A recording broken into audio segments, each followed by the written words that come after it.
Chaff. Coming up this week. Oh, I ponder my orbs. Yeah. I am a huge orb fan. Yeah, I can't believe that you ended up becoming friends with MAGA Hat Guy. That's crazy. And if you see something on the sheet that says DCI number, just don't worry about that. I don't think we do that anymore. I know mine by heart, but I don't think we use them anymore. What's up, Chaficionados, and welcome back to Draft Chaff. This is episode 230. I'm Ben, one of your hosts, and joining me on the line, as per not usual, it's not Tyler. This week, he's out. We've got Ryan Condon joining us. Ryan, welcome to the show. Thank you so much for being here. Thank you. Yeah, it's good to be back. I was on, what was it, like a month or so ago? A little bit more than that. Yeah. That was super fun, so decided to come back, or you invited me back. Happy to have you. Listener, Tyler sends his regards, but his newborn has a double ear infection, and I can't even broach what that would mean as a parent. So he's taken some time off, well deserved, to take care of her. So she'll be in my thoughts at least. So hope that all goes well, and he'll be back next week. Now, today we've got a pretty cool episode, one that we've been meaning to do for a while. We've got a back to basics episode, and it's been a long time since we've gotten to get back to some basics. There's been some pretty fun formats floating around, some hot gossip, some news that we've been chatting about in recent weeks. But it's time to throw things back and remember our fundamentals. If you, as the listener, have ever been wondering, what's my next Magic tournament, and how do I do well at it? How do I prepare for it? What even is a tournament of different scales? Well, you have come to the right place. We are going to walk up the competitive ladder from pre-release all the way to Pro Tour. I unfortunately have never quite made it all the way up that ladder, so we decided to call in a professional. Here, ready to go. Ready, reporting for duty. Before we get into things, some introductory reminders. If you're not in our Discord, hop on in there. It's a great place to chat all things Magic. We are always posting trophy decks, chatting about life, whatever fun things come our way. I will be posting a little more about CubeCon in there in the coming future. I'm getting excited for it.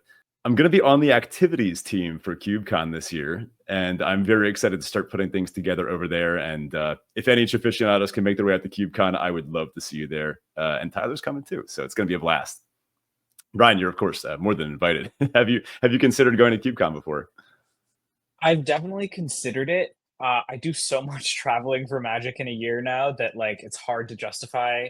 I could have tried to travel to the other RC that just happened this weekend. We were watching the top 8 before we started. Yeah. But decided it wasn't worth it. So yeah, I would love to. It would be super fun, and I don't think I could justify the travel.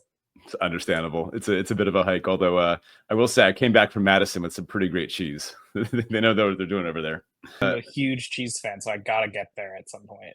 And of course, a big thank you to our patrons. Y'all are the best. You keep this show running smoothly. You can support us over there for as little as $1 a month. There's some cool behind the scenes perks. You get to hear me do all my blundering and swearing that I cut out of the episode eventually. So if that's something that interests you, go on and check that out.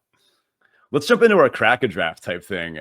Right, I'm very excited to hear what you have to say about this pick. It's a little ridiculous. We actually did a live draft in a recent episode.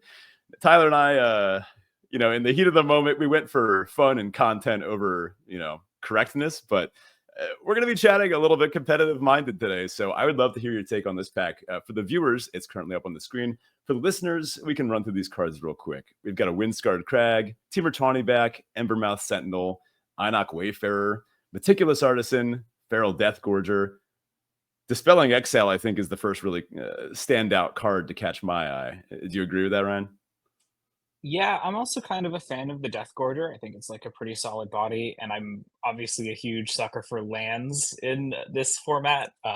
That's kind of my drafting style a lot of the time, and I probably wouldn't first pick just a dual land, tri-land maybe. But yeah, those are the 3 that are jumping out to me, at least so far. Mm-hmm. The last couple commons, Poise Practitioner and Arasheen Light Shield. I don't actually think I put the Light Shield in the deck, but I don't know. Out of these commons, what would be your pick? Yeah, out of the commons, I'm probably going with the Exhale. I think 2-mana interaction is just really premium.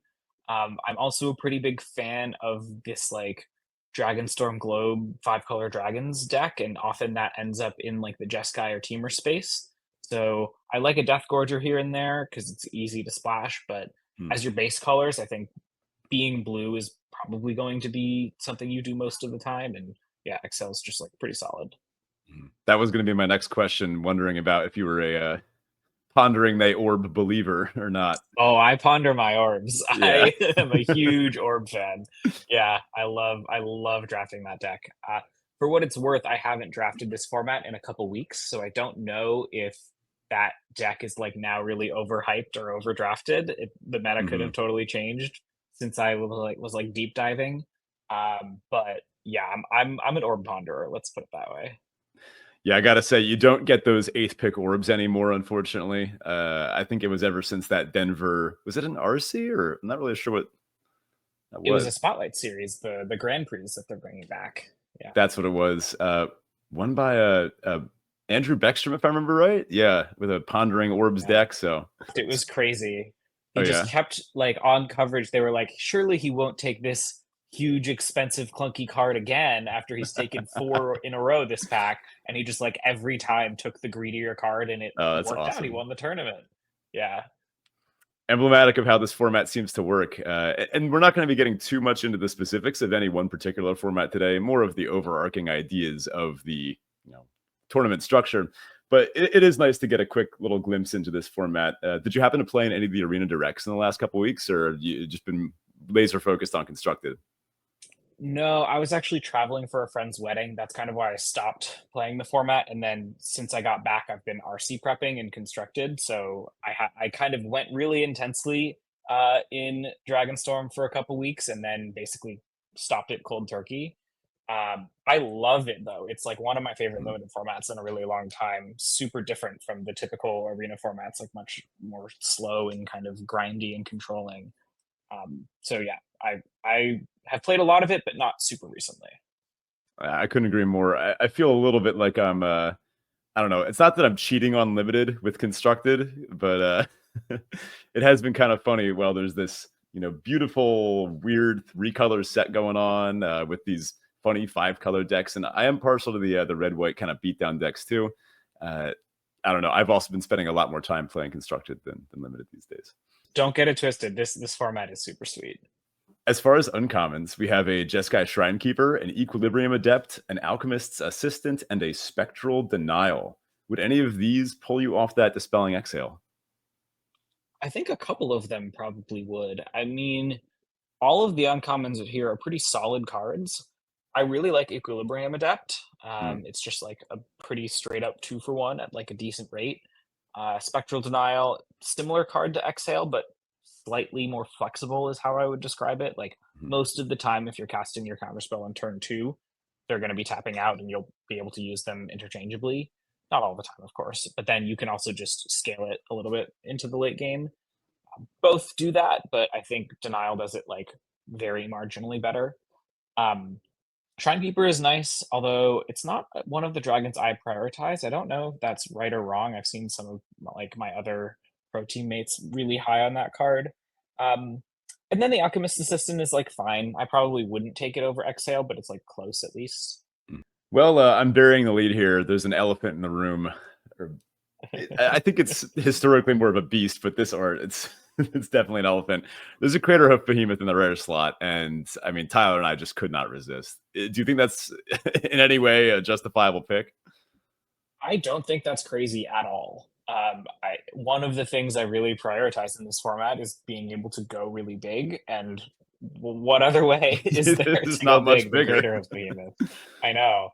Um, I like triple green is really hard, but if you're Mhm. first picking it, you can build a deck that can make that work. And having a trump card in late games is just such a valuable thing to start a draft with that like I think you can really build a deck around Hoof. And to be clear, like you do have to build a deck around it. You can't just kind Mhm. of build a normal deck. You need to be keeping in mind like this is what I'm really trying to sculpt when you draft a Crater Hoof. But I think the payoff is worth it. I actually do think it's the pick I would make out of this pack currently if I sat down at like a Pro Tour draft. I don't know if that's correct. I'm not super confident, but it's like at Mhm. least plausibly correct. Sure. I The think upside is real. and I've actually, speaking from experience, have definitely been in positions where I have 6 lands in play, I have a hoof and another non-land in hand, and I'm like, what was I thinking, you know? But You're right in that drafting the deck around it. I mean, we happened to find ourselves in a very open blue-green seat. We wound up with double encroaching Dragonstorm, a bunch of Segu Wildlings, and some pretty just generically strong cards like Eshki Dragonclaw and some Sibsig Appraisers, a Herd Heirloom, and Dragon Brood's Relic as well. So, and then just early creatures. I think Einok Wayfarer was the card that ended up wheeling for us out of that pack, and we were very stoked about it because it gets you a land That's and a it's a great body on build around board. with Hoof. Right. Yeah. Yeah, exactly. Yeah. Yeah, this deck seems sweet. We haven't actually gotten to pilot it yet. We've been waiting for a time that Tyler and I can sit down together and jam the Nice. games. Do a classic guess the record. I would put this at like a 6-3, bordering on the trophy, probably. Thank you, thank you. We actually did this in traditional, so I don't know if that adjusts your. Oh, there you go. All right, a 2-1/3, whatever that equivalent is. Perfect. Let's jump into our main topic here. We are looking to prepare you, dear listener, for whatever Magic tournament you have coming up next. I remember when I was first starting to go to RCQs, I felt like I was jumping into the deep end, and I felt like I had no context, and I wish there was just some resource I could have read or maybe listened to prior to at least get me up to speed on what I should expect walking into it. But at that rate, I mean, we have friends that haven't even been to a pre-release yet, but they're just starting to get more into Magic, and we may as well start there. I feel like maybe the ultimate thing to know going into some sort of tournament, have fun, right? I think this gets lost on people sometimes. Yeah, absolutely. I mean, it is a game, as cliche as it is to say, like, why do we do this? Obviously, the tournament structure can make some things feel high pressure and very like stakesy and like super intense. But I think fundamentally remembering we are doing this because we enjoy it is a really, really important thing to just Mhm. keep in the back of your head. And yeah, if anyone like acts in a certain way that sort of isn't in that spirit, I think they're more in the wrong than you are for kind of assuming that this should be a fun and welcoming environment.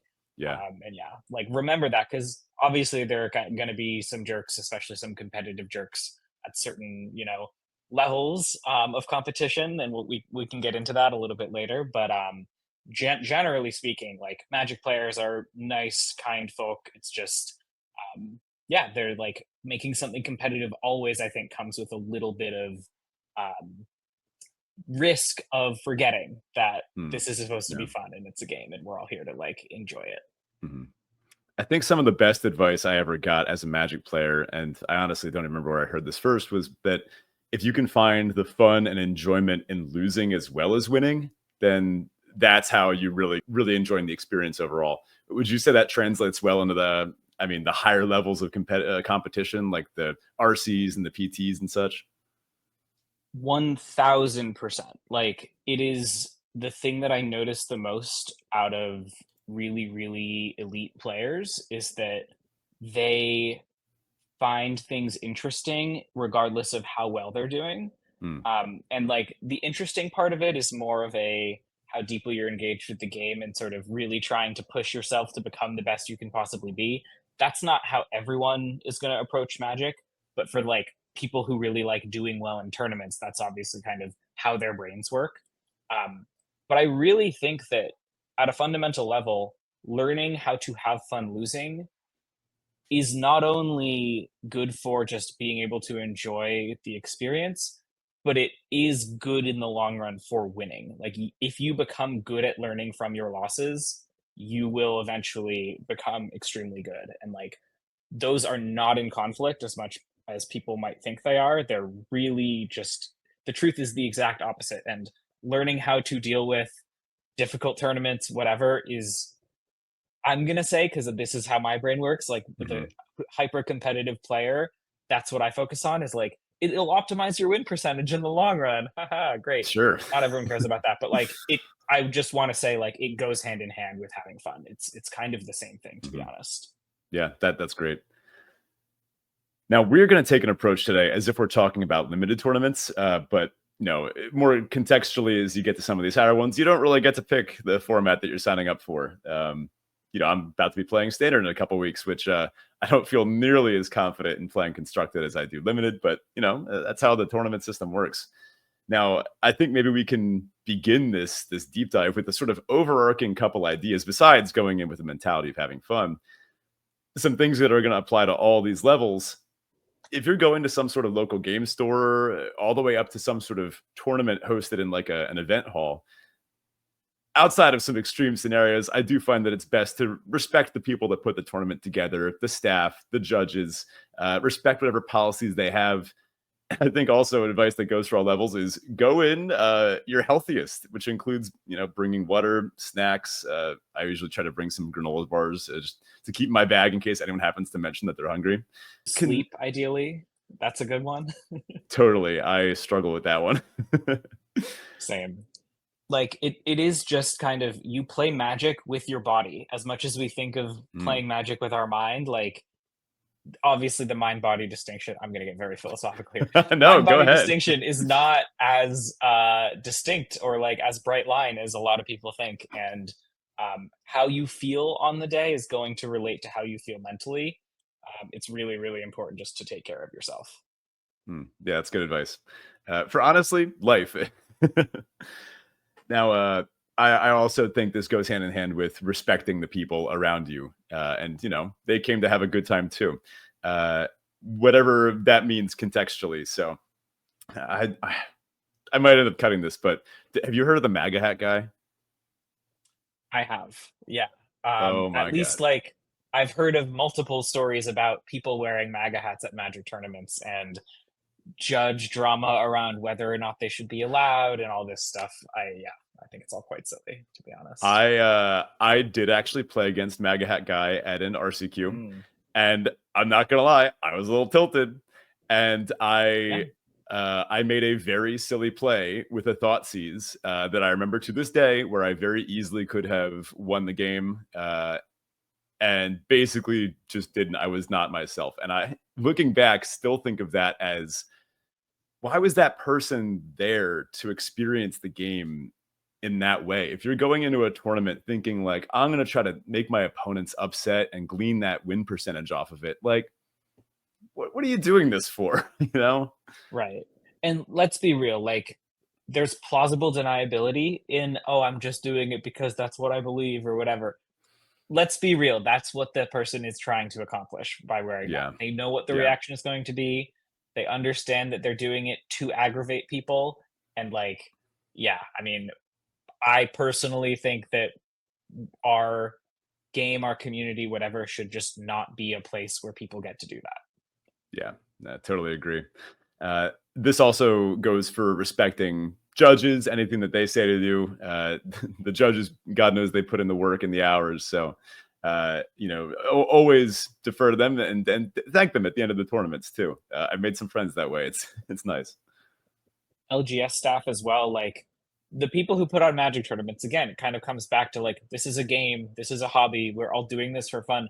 This is a service that is being provided to us. People, stores running tournaments, judges judging tournaments. Like, obviously, we're paying for it, and that does matter, right? But you pay for a meal at a restaurant, and you should still be incredibly kind to your waiters and the service staff at that restaurant.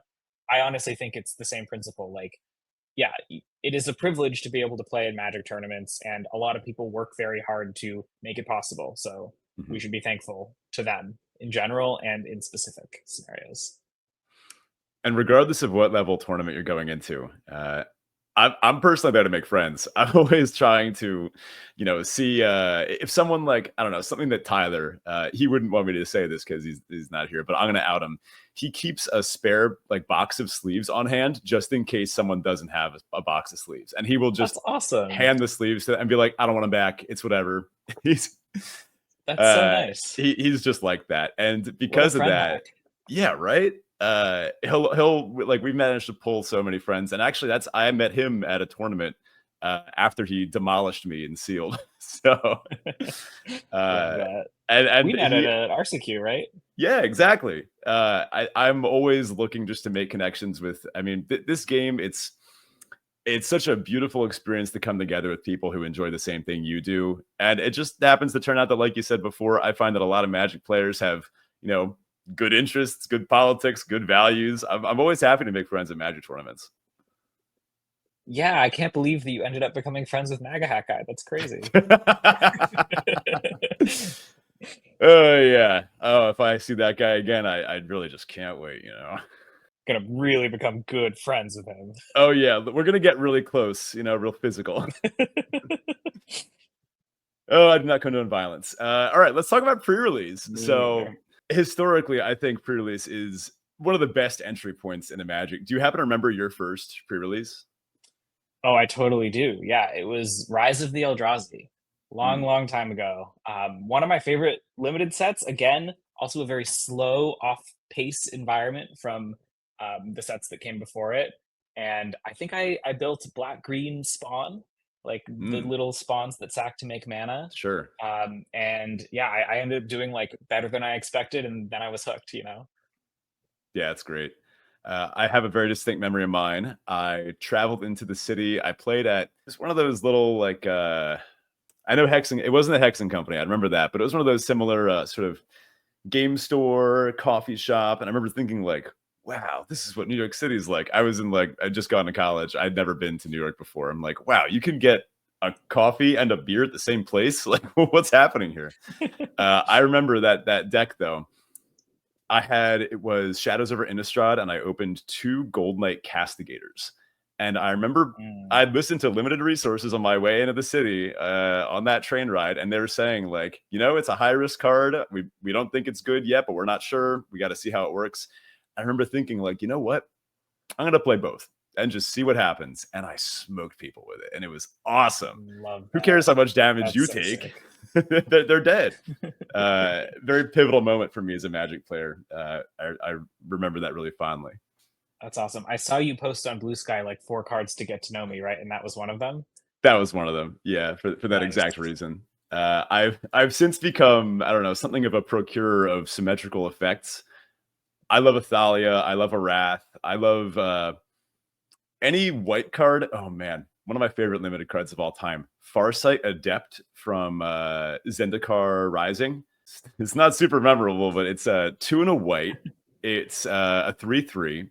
It's a core something. I don't know. A cleric, maybe? It was part of the typal stuff that they had going on with parties. And so 3 mana 3/3 ETB, you and an opponent each draw a card. Oh, now, yeah, now that you say that, I totally remember it.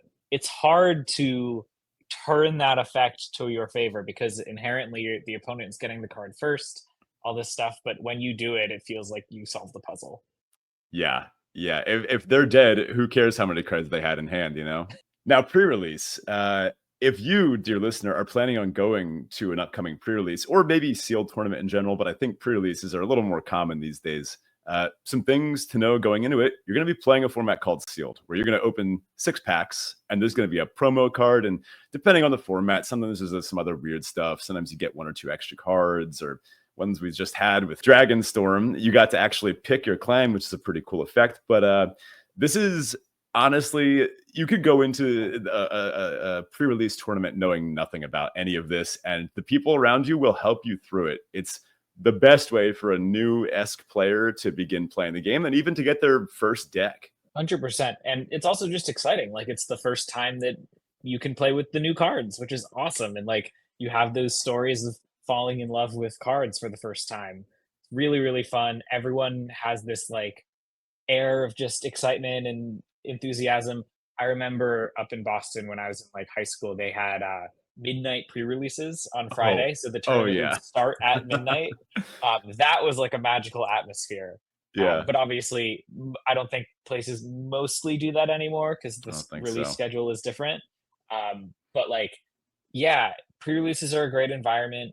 People will help you out. There's lots of new players there. It's really just a way to kind of get familiar with the new set and like socialize with the community where everyone's super excited about new cards coming out.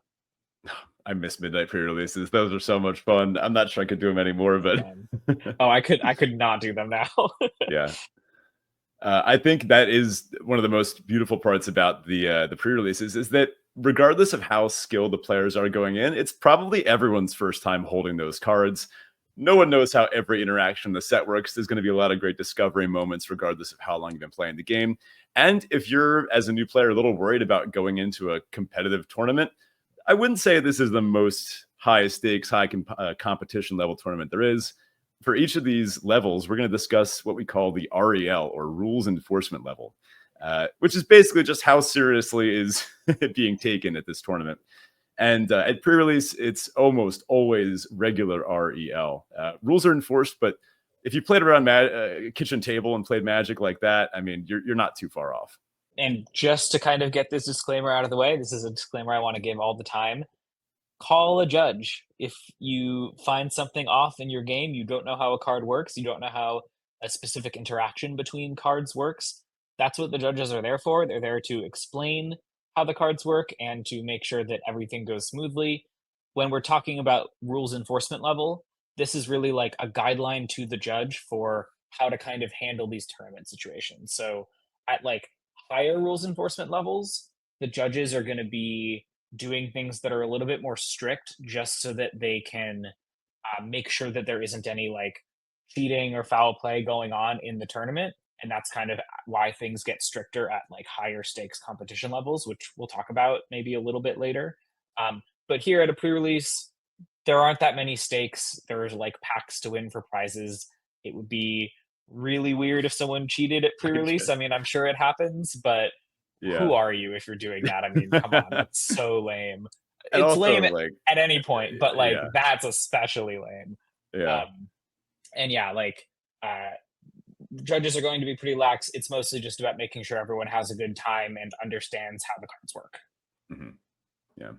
Now, pre-release we mentioned is usually going to be sealed. Just some very broad stroke stuff about sealed. If you're going into this like, oh my god, at least want to know how to build a sealed deck, you're going to crack 6 packs. You're going to look at the rares and mythics that you open and maybe the bomb uncommons. You could do some prep beforehand if you listen to, some Magic podcasts or YouTubers that you trust to give you some good format overviews. We always do a format breakdown for the overarching vectors of each set as they come out.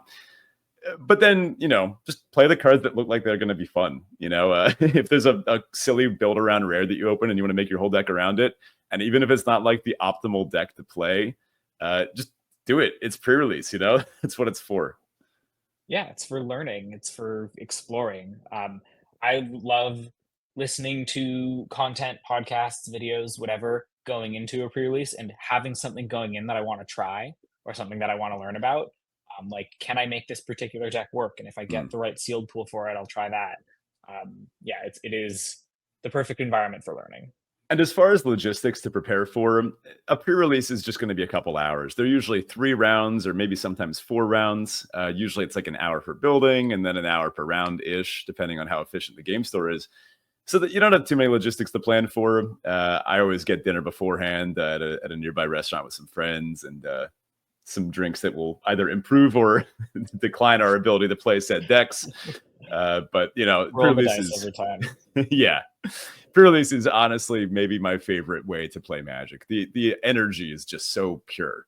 And I guess we should probably just explain the basics of like what is around. So at tournaments, and one of the things is like pre-release is a very casual way to just get used to what a Magic tournament structure is. So you'll have, if you've never played a tournament before, you'll have the judges post pairings. So you'll be randomly assigned against someone at your record. So when everyone's at 0 and 0, you're just randomly paired against someone in the room.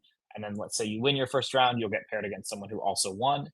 And you each have 50 minutes to finish a best of 3 match. That's what a round is. And once the 50 minutes is up, if you still haven't finished, then you play 5 total turns between each one of you. So like one person starts, it's turn 0 when the round is called for time. Turn 1 is the next player's turn. Turn 2, turn 3, turn 4, turn 5. And then at the end of turn 5, if neither player has won the game, the result of the match is a draw. You kind of want to avoid those. You should try to play quickly to make sure that you can finish within 50 minutes, but they do happen. And then your record at the end of the tournament is just how many wins, losses, and draws you accumulated. Pretty basic, but I figured we should, give a little bit of a blurb for that. Absolutely. And that reminds me of getting the companion app. If you want to feel extra prepared going in, make sure you've got your Wizards ID login, and you can at least open the companion app and get yourself to the screen where you would type in an event code, which you do beforehand of every tournament. can you enter tournaments without the app these days? I haven't ever tried. It's been a long time. I don't think so. I think they have you download it every time. At least I haven't been to a tournament that doesn't use it in a very long time. You just sparked a memory of these extra turns things. I played at a local game store, tiny like mom and pop shop near Rutgers University once. They, instead of going to extra turns, would do highest life total wins at the end of Yeah, the the round sudden timer. death roll. Weird stuff happens with that. Now, I'm not exactly proud of what I'm about to say, but in my defense, I was an early college student and I was just getting used to how to play Magic. When I heard that that was the rule, I was just like, bet I'm taking every card that says lifelink on it. Like, I mean, is that, I don't know if that's genius or grifter looking back. It feels a little icky, which is maybe my intuition for it, but them's the rules. I I don't don't know. think so. I mean, you might have a hard time like proactively winning matches, or if you're just not taking like the best cards and your deck isn't that good, I think you might be hurting Yeah. yourself more than helping yourself, Yeah. to be honest. But yeah, like to some extent, all you're obligated to do is try to win within the rules that you're given. And so I think that's why it's a little bit of a weird rule to have, or a Hmm. weird way to deal with rounds ending, is because it incentivizes like strategies that aren't kind of real magic. Yeah. But I I wouldn't don't, blame anyone for doing one of those strategies because that's what the tournament is. sure.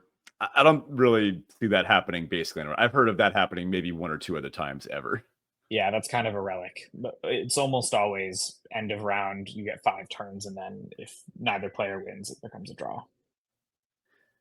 Now, let's say you've done a couple pre-releases, you're feeling pretty good, you've built up a collection, you've got your first deck, maybe it's even pretty competitive on meta, and you're looking for a way to flex your muscles. I think a store championship is one of the better paper events to go to next. Have you played in any of these, or it's kind of small fry for you, I think, but I don't think I've ever played in a store champs. No, they started like how many years ago? 2 or 3 or something. they're definitely a rung above pre-release, but they're pretty far beneath regional championship qualifiers, which is next on our list. Think of this as like step 1.5. If pre-release is step 1 and RCQs are step 2. I played in some store championships, but admittedly not in a while either. Not since they brought it back, at least. I remember the one I had the fondest memories of was a while back in M18, maybe M19, M18, 19, something around then. Uh, and they're sometimes sealed, sometimes standard. They used to give away these cool play mats that would say champion on them, and winning one of those Oh, did is these used to be called Game Day? yeah, yeah, that's it, that's it. Okay, now it's coming back to me. I've definitely played in a couple of those. There you Yeah, when go. I was in Yeah, like college and high school. yeah, exactly. And I remember that those play mats were so coveted, and that when they brought them back, now they have cards that are stamped with the name of the game store, I think, or I don't know if they even still do that, but I do wish they would bring back those play mats because I tell you, for a while, when I sat down with that champion play mat, I was like, felt good. I remember some Twitter drama from back in the day about those play mats, about like Oh yeah, a pro player was kind of talking down on them, being like, "Oh, I know if someone brings that mat, they're like not that experienced at the pro level or something." that's It funny. got very spicy. It got very heated. Oh, that's But funny. yeah, Actually, these days I use my CubeCon mat, so I don't want to the be playmats the are much better rube. bling though, because you can always bring a playmat to an event, right? Whereas like a specific card, you have to like have a deck that's playing that card, which is just hard to show off all the time. That's true. That's the main reason I I wish that love the they bring these like back. prizes of something being something you can show off, to be that like you were there, you qualified, you won it, whatever. Mhm. That's like we're all we're doing is playing for like pride and sort of accomplishment, and I think that's Yeah, like the perfect way to illustrate that. totally. It's a little cut off right now, but this giant oh, can I zoom this out? There it is. This giant Thraven inspector I have behind me, I flew back with from CubeCon, and I think might be my crowning achievement. This is I love That's the whole awesome. big card type of deal. They have those at RCs, right? Yeah, they do. My teammate Nicole loves to collect the big tiny bones Oh, ones. that's cool. Yeah, that's like her favorite card. Um, I a long, long time ago at PAX East up in Mm, Boston, that used to have like a lot of Magic tournaments as kind of a side like exhibit thing. sure. Um, I have in my apartment a foil uncut sheet of cards that they like print at the factory, and then they like don't cut them into individual cards. They just save a couple of the like sheets themselves. And I won one of those at a mini sealed tournament, 4-pack sealed Oh at wow, PAX when I was like 13 or 14. That that's was so really fun. cool. Yeah, I've that's a never good heard of mini story. And sealed. like now I just have a piece of art, I would consider it, in my apartment. Oh, absolutely, that's awesome. Dark Ascension was the set, Very which yeah, cool. another throwback, but in this original Innistrad block is one of my favorites. Now, if that's step 1.5, let's ramp it up to step 2 here. Once you've gotten pretty comfortable with Magic and, maybe you jam on Arena, maybe you're playing in between, and you say, all right, I want something to test my metal a little bit. I think the next step there is the regional championship qualifiers, which if I was going to sound like I'm, sponsored by Wizards and doing their branding, this is kind of the path of the Pro Tour, right? Yeah, no, this is very explicitly like if you want to kind of grind, see how far you can make it, be as competitive as you can be, this is where you're supposed to start. This is like, the kind of inroad to all of the more competitive stuff. These are what I think of as the really competitive locals events. They're often pretty popular depending on where you live. I found that in the NJ tri-state area, these are populated by sharks. It's just brutal out here. But sometimes I see these with between 20 and 60 players, depending on the popularity. Yeah, and to be clear, like there will be really, really good players at these a lot of the time. Whoever is kind of local to you, who also plays on the pro scene, pros often have incentive to play in these. Mhm. Whether they're just like not qualified for a specific pro tour and they want to like have an outside shot at getting there through the regional championship or like practice against decent local competition. So you'll get a very wide range of experience levels here, right? People playing their first semi like pretty competitive tournament, and people who are like long time competitive players, and I think that can be really cool. It can also, and we'll talk about this at the RC level as well, like people who are kind of in the middle of that pack can sometimes be very toxic because they haven't sort of Mm, proven themselves yet and they get I very see. intense about like the local scene. Um, but for the most part, RCQs are genuinely like people who are striving, and that can be both fun, and there's a lot of really nice people, and then there can be some people who are like, taking it super duper duper seriously in a way that isn't very helpful to anyone. Mhm. I will say I've made a lot of friends, met a lot of cool people, yourself included, of course, at RCQs. I'm not sure how many I've played in total, maybe like 10 or 12, something in that range. But I've been personally on my own journey. I've been going to RCQs the last like maybe 2 years now or 1.5 years, something around then. And I got to say, it has been a ton of fun. Win or lose, made some top eights, Yeah, I missed don't on want some to make top it sound eights. like these rooms are populated with a bunch of jerks. I'm trying to like Yeah, figure yeah, out yeah. language to say like you will meet some of them and don't get Oh, discouraged by it because absolutely. most of the people are really nice. Maybe I'm not hitting that note No, exactly you right, are. but You are. they are like very fun, and most of the people you will meet at Magic tournaments and these in general are like good people. So Mhm. yeah, just to be clear, I only started going to RCQs in like the New York area once I qualified for the Pro Tour circuit Mhm. through Arena Champs. And Sure. so I am also kind of new to playing RCQs in our area since like the past year or so. Mhm. Um, it's a great scene. Like I've made so many cool friends, you included, and just like a bunch of people. And I'm really glad that I started becoming more connected to my like local community by doing that. Now, as far as broad strokes RCQ things, they really fall into one of two categories: one slaughters or two slaughters, right? What does that actually mean, though? Yeah. So the ultimate prize at an RCQ, it's in the name, qualifying for a regional championship. We'll talk about regional championships after this, but basically these are tournaments meant to feed you into these big regional championship tournaments. So you're trying in most RCQs to just win the tournament outright. That'll get you your qualification. And then some RCQs are like slightly bigger and they'll have two invites available. So if you make the finals, you're qualified. That can like make a little bit of a difference, but fundamentally, if it's the first one you're playing, just show up and ask how many slots they have later on. Um, Only worry about it, I guess, when you're getting there. But yeah, like basically, fundamentally, only a couple people, mostly one, are going to qualify. and the rest of it is just like for fun and for prizes and kind of just playing competitive Magic because competitive Magic is fun. Hmm. Don't forget those sweet, sweet top 8 pins, you know? Oh, true. Yeah, yeah. They've got those the brag merch that I was talking about earlier. That's a really important part of the experience. Of course. These I have found it to be pretty important to bring food, water, maybe scope out the local food scene on your way in, or make friends with locals, especially the owners of the shop, and just let them know you're looking for a place to eat. You don't want to make an instant friend. Ask what they want from the place. Be like, hey, where do I get food, and what am I getting you there? And then you walk out with a friend and a good Oh, meal. that's a great idea. Yeah. Yeah, yeah, that's super nice.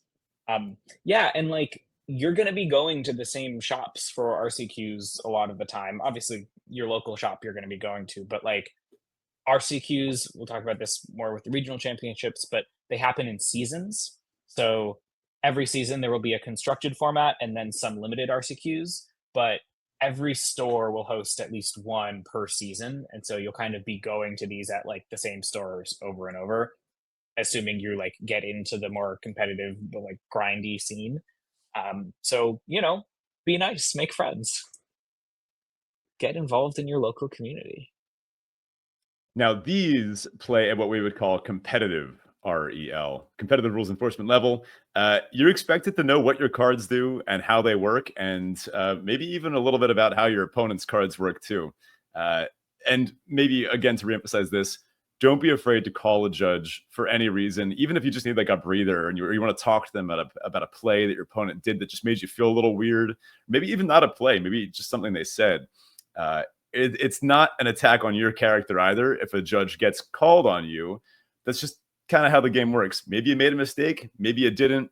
Uh, but I think once you get to this level, if you're going into a tournament with the most good faith approach possible, you're going into it thinking, I want this to play out the way that it's supposed to. And I want to make sure the game state is maintained and that we're playing fairly. No one's getting an unfair advantage in any way.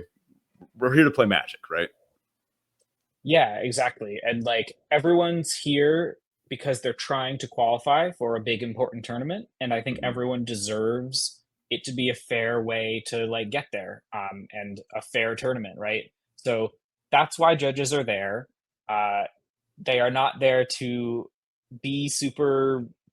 I think the term people use is like rules lawyer, even though technically that's kind of what they are. But they're really just there to make sure that the tournament happens in a fair way. And everyone, and I really want to emphasize this, everyone gets judges, quote, called on them. It's not really called on you, it's just called to the match that you're playing. Everyone makes mistakes. Magic is a difficult game. It's hard to track sometimes, especially in person and when you don't have the computer doing it for you. Um, Yeah. I, at extremely high level professional tournaments, have made mistakes in games where we didn't track something correctly. I've had judges called to fix those mistakes. I've had penalties assigned. It's just part of tournament magic. You really should not feel bad when it happens. It literally happens to the best players all the time. So do not feel bad about it, but do know that it will happen and that you should expect it to, and you should call judges when anything happens that you even think could be a little bit off. That's what they're there for. They will make sure that the tournament is conducted fairly. And most of the time, that won't feel super unjust or like punishing. Um, Generally, tournament rules these days are pretty lenient in terms of making mistakes. It's mostly is just they'll correct the mistake and then they'll issue you what usually is called a warning, where it's just like, hey, don't do that again now that you know better. And if you do it again, maybe we'll assign you a real penalty, like losing a game out of a match or something. That is just to make sure that people can't get away with like making the same quote unintentional mistake multiple times. Um, but yeah, like it's part of tournaments at this level.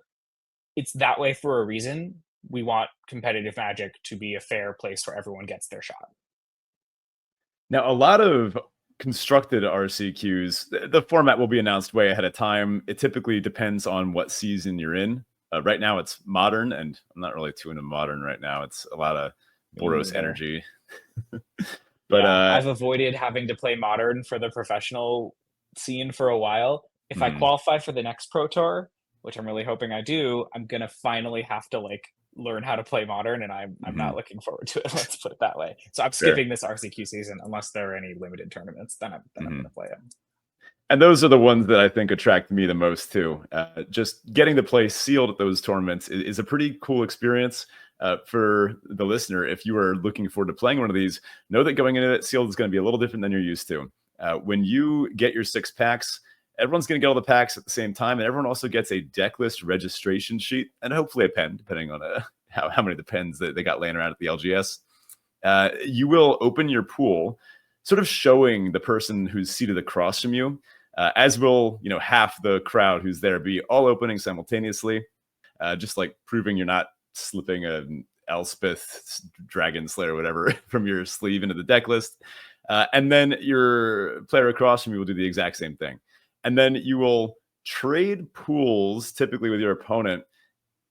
I always call them an opponent, even though it's the person across from me isn't always. I mean, they may as well be my friend for all I know. You will trade pools with the person across from you, and then organize and register that pool, marking down each copy of each card opened in that pool.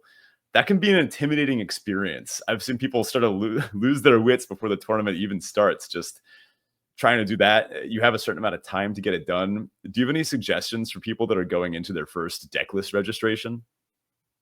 Yeah, deck reg is like the most annoying part of competitive limited tournaments and sealed tournaments, especially. You have to register an entire pool, which is like 84 cards. That's a lot of cards. Um, I would just say, obviously, don't worry too much if it takes you a little bit longer than most people, because a lot of people have had a lot of reps with doing this and they are kind of intuitively sorting the cards, and you might not be as fast if it's your first time. That's completely fine. Maybe let a judge know, hey, I might be a little slower on this, just fair warning. Um, they're usually pretty lenient unless you're intentionally like really dragging it out. You're not going to get a penalty or anything. There is plenty of time to register the pool, and you will have time to build your pool once you've registered it. So don't worry about that either. Uh, and yeah, it's slightly annoying, but like I guess one very small piece of advice I would give is you want to sort by color first, because that's how the deck registration sheet is organized. And then within color, you want to sort alphabetically. I actually used to do this by singing the little A B C D E F G song in my head every time. I was like, 28, still doing that. I realized though recently collector number is alphabetical. So you could just look at the little number at the bottom of the card and sort in within each color that way.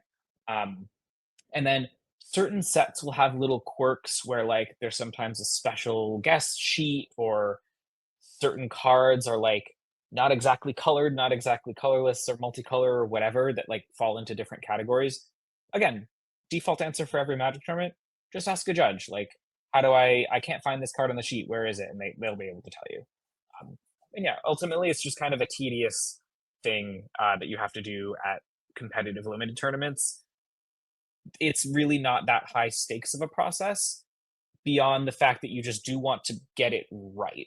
Um, you like definitely don't want to make a mistake, write down the wrong card or whatever, um, because that can end up being a problem later if you're not playing the deck that you sort of said you were playing in the tournament.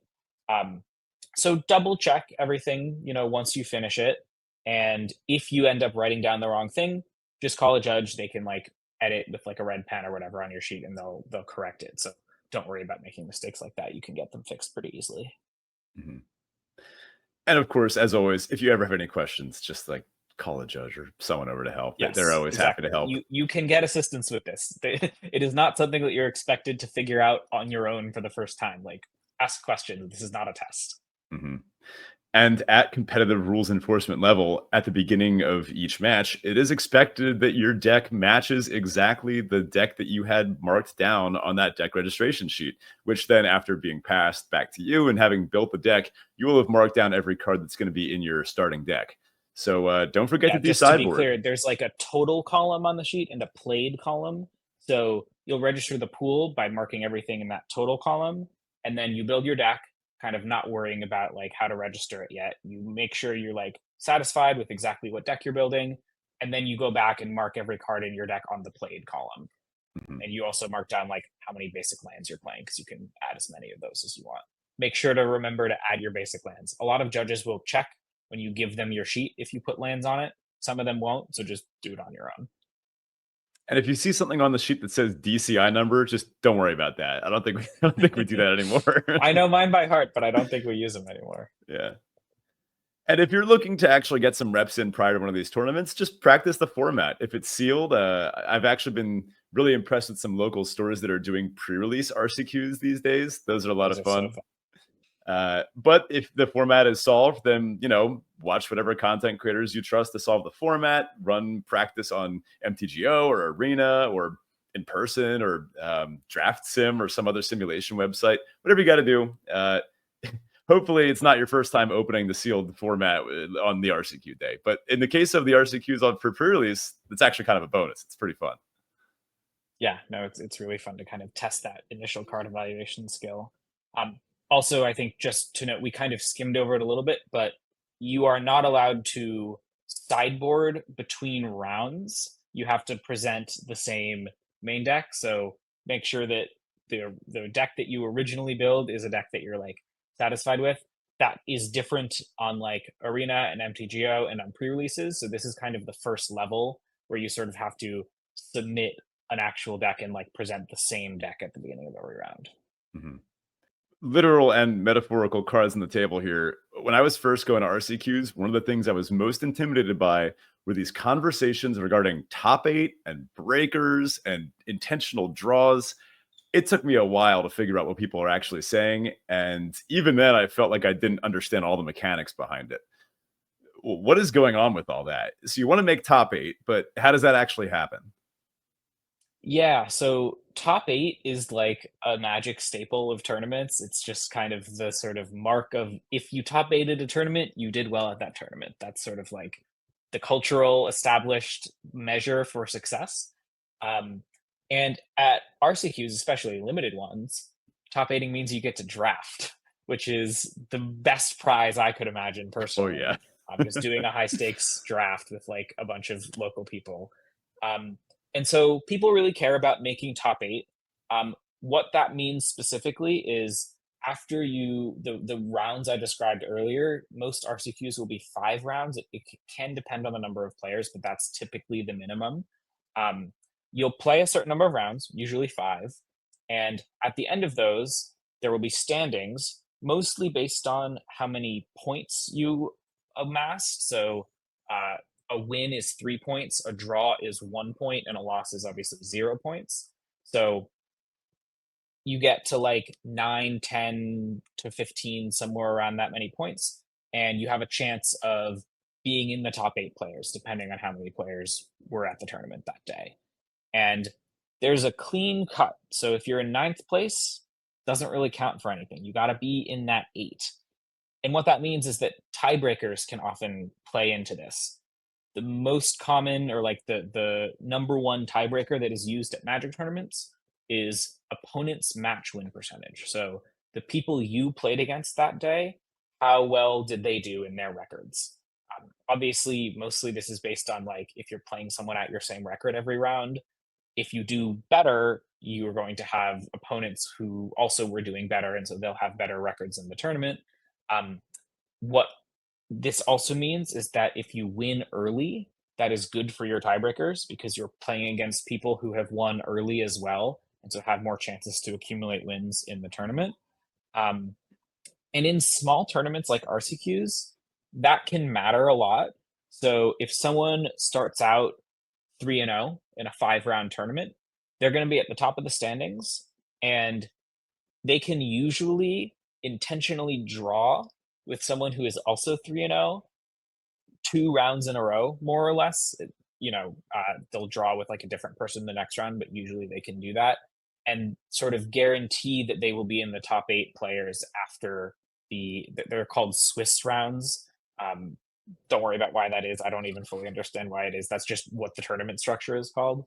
Um, but yeah, so The goal at RCQs is to make top 8 because that's how you can give yourself a shot at actually winning the whole thing. And people are playing this game of when can I draw? When do I have to keep playing and try to Mhm. win my rounds to make top 8? At a small tournament, it can get very weird. Um, Yeah. we shouldn't go into exactly how to like do tiebreaker math today. If you ask people there who are not involved in trying to make top 8, they will usually be able to help you look at the standings and figure out your own tiebreaker math. I think the most important thing for us to emphasize, though, is just you should never let someone make you feel bad for choosing to play your round. You are there to play Magic. There are going to be 8 players who make the top 8 at the end of the day. Everyone who makes top 8 has to earn it by playing good Magic, or at least playing okay Magic and getting pretty lucky.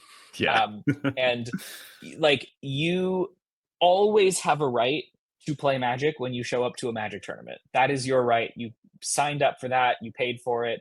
You're there. Um, if you're not sure about your tiebreaker math, just play. That's what you came there Mhm. for. If you lose, then you lost and you didn't make top 8. Oh well. Um, there will be some times when you've got been to a few of these or someone's kind of explaining to you, hey, no, I really think you should intentionally draw here so that you can make the top 8 and be in the draft.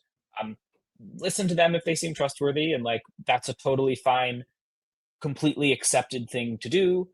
It's everyone does it, like that's also fine, but you should never feel bad for playing even if your opponent might think that they can draw, and really want that to happen so that they can guarantee their slot. Like you have no obligation to that opponent any more than you have an obligation to anyone else in the tournament, because at the end of the day, 8 people who deserve it are going to make top 8, and no one has that right because they are your opponent and you're supposed to draw with them. That doesn't make Yeah. any sense. If anyone tells you differently, they're being a jerk. Yeah, it is very rare, but I've witnessed it. Sometimes you will have these people who like the best way is just if it feels a little weird, if it feels like someone's trying to pressure you, or in the most extreme case, if they say, "Hey, I'll give you a 20 if you just concede here," it's like Well, don't that for don't that let that one, you should happen. call a judge and get them disqualified from the tournament because that is Yeah, expressly illegal. yeah. Um, unless you really want the 20, in which case I'm not gonna like I blame you mean, or whatever. But yeah, don't do that. yeah, Especially don't offer it. And if you, yeah, like I personally think the integrity of Magic tournaments is more important than that. But I'm not gonna speak to yeah. anyone who has different concerns. Mhm, But yeah, don't offer that. That is illegal. Call a judge if that happens. mhm. Yeah. Ultimately, there's going to be a conversation happening about this. And I've found that at these RCQs, there's usually a couple players who are really into doing this math. So go make friends with them and they'll probably tell you what you can do. And if you're talking to someone who's that into the math, they're going to be honest with you. They don't care about who's making, who's not necessarily. I think they just like the mechanics of it more than anything specific. Yeah, and like it's possible math to do. There are very much certain times when if you reach a certain points threshold, it's impossible for you to not be in the top 8 of players. If Hmm. you look at the standings, I bet you can figure it out. Like it's often not that difficult. There are times where it gets really messy with like you're going to be tied with a certain number of people and the tiebreakers, we're not sure how they're going to break. It depends on who wins and who loses in the final round. That can get kind of complicated, but if you look at the standings and you're quite confident, like, well, no, if I drew, I would get to 12 points. And even if everyone below me like won their final round, they're at 8 points. So they're not going to get Yeah. to 12 or whatever. The numbers I'm saying are wrong, but you get what I'm saying. Like, if you do that math, you can be pretty confident. It's not that hard to do that math. The tiebreakers are where it gets a little challenging, but yeah, obviously no shame in like drawing or figuring out that you can draw. Mhm. And listener, here's the best part. Even if you think it's correct to just intentionally draw, you're still allowed to say, I want to play the game. You showed up to play Oh, Magic, right? 100%. Yeah, Yeah. exactly. I mean, some pro players do that if they don't care that much about the outcome of the RCQ, right? Yeah. It's called dream crushing, Yeah. where you could just intentionally draw, but you just are confident in your abilities and want to like play Magic. That is, it has a kind of a negative name, but like it's totally fine because again, if you beat that opponent, some other person is going to make top 8 and they deserve it just as much as your opponent. Mhm. Now, as far as actually finding these, I do think it's worth shouting out. There's a website that I don't know if you use spicerack.gg as well, I but do. I, Yeah. I'm not sure. Do you happen to know the people that created it? I think it's some sort of startup. I don't really know how it works, but I have no idea, but if they're anything like the creator of Mythic Spoiler, they're gonna come out with an extremely oh, popular video game in a couple years. We'll let's get get to them all that the toward ad the end, revenue. but yeah. yeah. God, I when I heard, so I haven't actually played the game yet. Is it Blueprints? Is that it? Blueprints, yeah. Yeah, let's put a pin in We'll it. All get right, to all it right. later. Yeah, Yeah. yeah, yeah. But apparently people who make free, like, resources for Magic are very innovative and ingenious people, and, hmm I'm thankful for anyone who makes that kind of resource. Shout out to Mike Provencher of mtgscribe.com, that's also another really good one. Um, yeah, hmm those I just wanna say thank you, like, the 17 Lands people as Oh well. God, yeah. So many, like, this is such a great community, there's so many people just doing stuff for free, that's really awesome. hmm And the cool thing that spicerack.gg can do for you for free, it's basically a I tournament guess we should say what locator. it does, yeah. yeah, you can filter by what level of competition you want. If you're listening to this and thinking, man, this all sounds fun, but I'd rather just jam some EDH with my friends, it can find you those tournaments too. But I'll usually pull this up, sort by RCQs within 30 miles, and then just mark my calendar to see which ones I can hit up. Yep, that's exactly what I do too. Now, past this level of competition, my knowledge fully stops. I have not made it past the RCQ level, except for in 2 weeks from now when I'll be attending my first regional championship. You I know, am except beyond for when you excited. very much have and will be competing at the next level very soon. Yeah, don't worry, I'm already nervous about it. So, but as far as expertise, I now turn to you. What is going on at regional championships? So I got lucky, I got lucky. It was a two slaughter. uh, I find myself stumbling into a pretty high stakes tournament that I don't know. I'm intimidated, but I mean, I'm interested to hear what you have to say about regional championships. Yeah, so, I guess I'll try to make you as nervous as possible and as confident as possible at the same time, that's my job. Perfect. Also, I just wanna say, like, every single person who has ever won a Magic tournament has gotten lucky to do so, so I agree with your assessment that you've gotten lucky. That does not mean that it's not an accomplishment you should be proud of. Fair, Winning an fair. RCQ, Thanks. no matter where it is, no matter what the competition in the room, is a genuinely difficult thing to do. It is an accomplishment as a Magic player. I'm very proud of you for getting there, and I'm Well, really excited thanks. for you to compete in a regional championship. Doesn't that word sound cool? Isn't it exciting?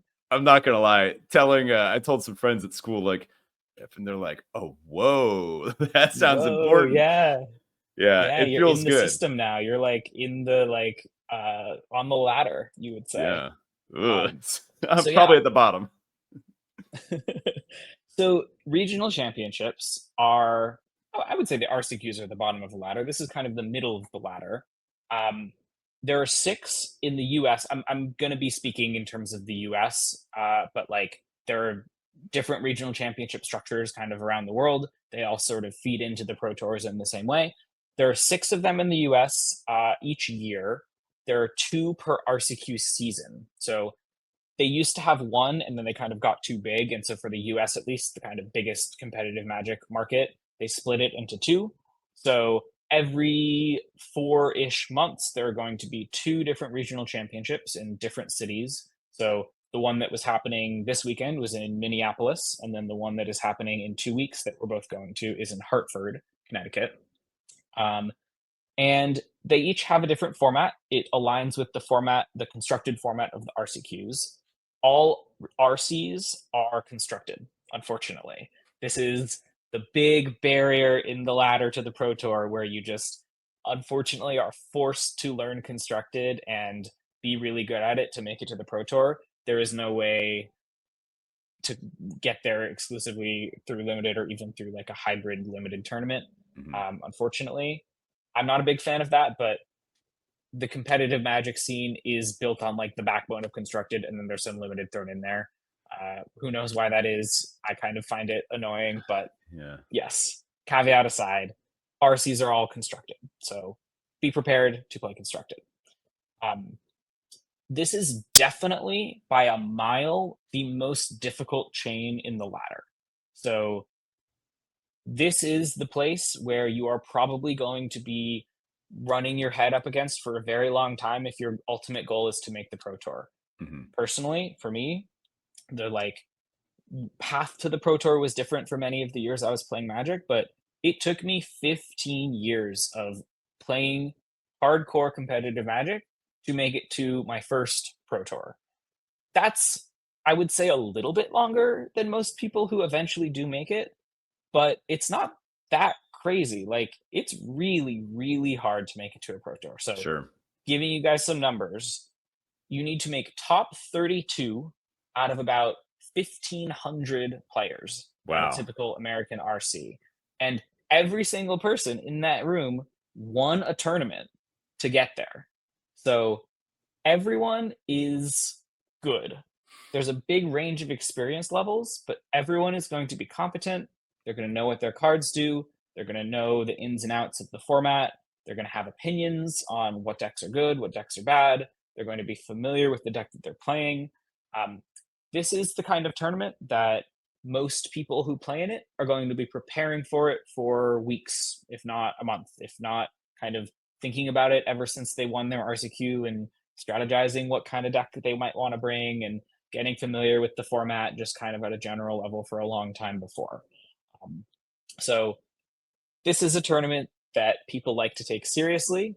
It's a big deal, and you got to be ready to put in the work if you want to climb that ladder and expect to succeed. Uh, Preparation is not really something that you can avoid unless you're just in it for the pure experience, and that's completely fine. That's great. Like playing a huge Magic tournament with a bunch of people for high stakes and just having fun playing against other really nice and good players is great. Like if you, that's all you want to do and you don't really want to have any expectations on yourself, completely fine. But if you do really want to try, you need to try. Um, I guess that's how I would put it. So Sure. yeah. All right. Let's see what else is important for RCs. So general tournament structure. This is how you know it's serious. These tournaments take place over 2 days. Yeah. So it is a you are going to be booking a hotel most likely if it's not local to you, and obviously for most people they usually aren't. And you're going to be traveling, either flying or driving, and you're going to be staying there for an entire weekend where your only activity is playing Magic. And believe me, you will have plenty of Magic to play if you keep doing well. And even if you don't, there's lots of side events and stuff, and you can just kind of hang out. It's like a mini convention, a mini Magic Con. There's a lot of stuff to do, lots of Magic to play. If you like have friends or family in town, maybe you can see them for like a dinner or something, but you shouldn't plan on like hanging out with people for most of Sure. the weekend. You're in town for business. So 2 days, most of the time, for American RCs, again, that's kind of mostly what I'm going to talk about. You need to go 6-3 or better on day one to qualify for day two. And then that minimum record is sort of an indicator of like if you go 6-3, you'll make day two, but you need to completely win out on day two to even have a chance of getting that top 32 and making the Sure. Pro Tour. So that translates to there are usually, I think, 5 rounds on day two, maybe six. Actually, sorry, I think it's six. So that's a 12-3 record. That is hard to do in That's a room something. full of people who won a tournament to get here. Yeah. Um, yeah, it's just the math of it is brutal. The best players in the world should not expect to top 32 in RC because Magic, to some extent, is a game of variance. Yeah. And everyone you're playing against is going to be competent enough to not just like completely fold to you. They're going to play a game where if they get pretty lucky, they'll win it. And so it is just really hard. I think I want to say that like there's absolutely no shame in doing badly at any particular tournament, especially in RC. And there's All right. no I'm feeling shame in good then. taking a very long time to do well in one, Yeah. well enough to kind of have a meaningful result. It's not just that the players are good, it's that the math of the tournament structure is brutal. It's Mhm. really brutal. You can't take losses, basically. I think one of our friends actually local to New York, I forget exactly who, but in one of the discords I'm in, um, started out 0-3 and then won 12 in a row to make the Pro Tour at the RC this Oh weekend, my which is god. almost unheard of. That like doesn't That's happen. incredible. So never consider that you're out of it. If you're 0-3, keep playing Magic. I promise there's a chance. I don't Wow. want to get your hopes up, but like it's possible. Just keep a good mindset, and Yeah. keep playing the next match.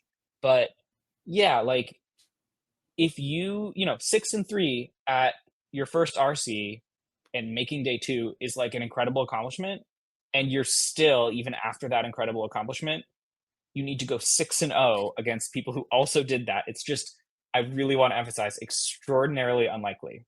Oh, I see So players that I really look up to and respect, and they're posting their 3-3 like drop results from today, and or yesterday, and I'm like, wow. I guess I wouldn't feel so bad regardless of what record I walk out with, you know? yeah, that all being said, right? Like I'm kind of being like, oh, the math is super brutal, whatever. That just means that you should go in expecting to try your best and have fun. That's Mhm. really all your job is, right? You want to prepare really well. You want to feel like you did the dang thing and like really tried your butt off to go into a magic tournament feeling comfortable with your deck, your format, your plan, your sideboards, whatever, right? And then the rest kind of happens how it happens, and you really just like have to let it happen. Mhm. um, the biggest thing I think for success at these is stamina. So throughout the Mm. day, it is going to be a day from like 9 a.m. to 9 p.m. at the very least, if maybe Wow. not later. These matches go a long time because there's a bunch of people playing matches at the same time. And after 50 minutes, there will still be like 20, 30 matches going. And they have some matches get time extensions for different things because they had to, the player Sure. had to run Deck to the bathroom, checks and whatever, it yeah, happens. whatever. Just with so many matches happening, the rounds tend to take at least an hour, if not more. And so you're there like all day for 9 rounds on day one, 6 rounds on day two, and then the top eight. Um, so be prepared for that. Bring water, bring snacks. Hopefully, you have a friend there to kind of decompress with. I have like sensory issues and chronic pain and stuff like that. I like to bring AirPods and often like a pillow to kind of go Mm. off into a corner and just lie down, maybe even a sleeping mask to just put Sure. on and kind of Yeah. sensory deprive myself for a little Smart. bit in between rounds. Um, Whatever works for you to get your rest, both mental and physical, is going to be really important. Um, at these tournaments, it can be really easy to sort of walk around watching more matches of Magic, like talking with people, trying to like stay updated on everyone you came with and like what their records are and stuff. Do that if that's recharging for you.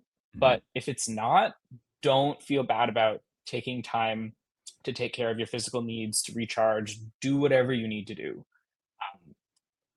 So that's like the self care aspect of it. Prep is very important for stamina too, because the more energy you're spending learning and figuring things out in your matches is just draining, right? So you want to feel like, I know what's going on. I know my sideboard plan for this matchup. You can bring notes. I think it's like 1 page of notes Oh, for really? what your sideboard plan is going to be. Yeah.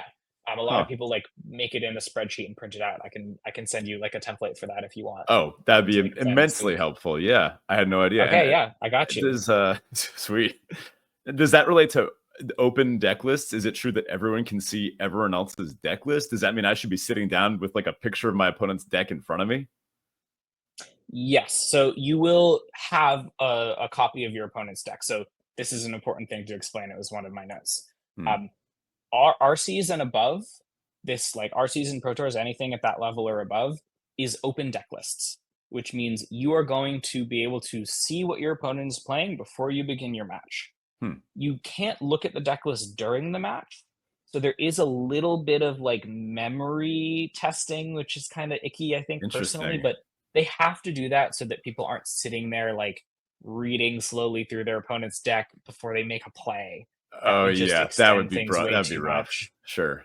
Yeah. So what happens is you just get like 2 minutes. They add 2 minutes to the round clock, so you get 52 minutes instead of the normal 50, and Hmm. you're supposed to spend that first 2 minutes just reading through your opponent's deck, absorbing it, seeing kind of what archetype they're playing, what spicy one ofs they might be playing that you want to look out for, what removal interaction they kind of have.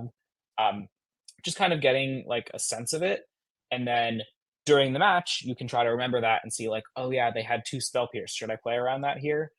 Hmm. um, and then when you get to sideboarding, you'll be able to look at their deck list again and read through that while you're figuring out how to sideboard. So you'll both have your sideboard notes for like, okay, this general matchup, like here's what I kind of want to do as my plan, but then, oh, their list is a little bit different. Maybe I bring in this card instead. Whatever, you can adjust it.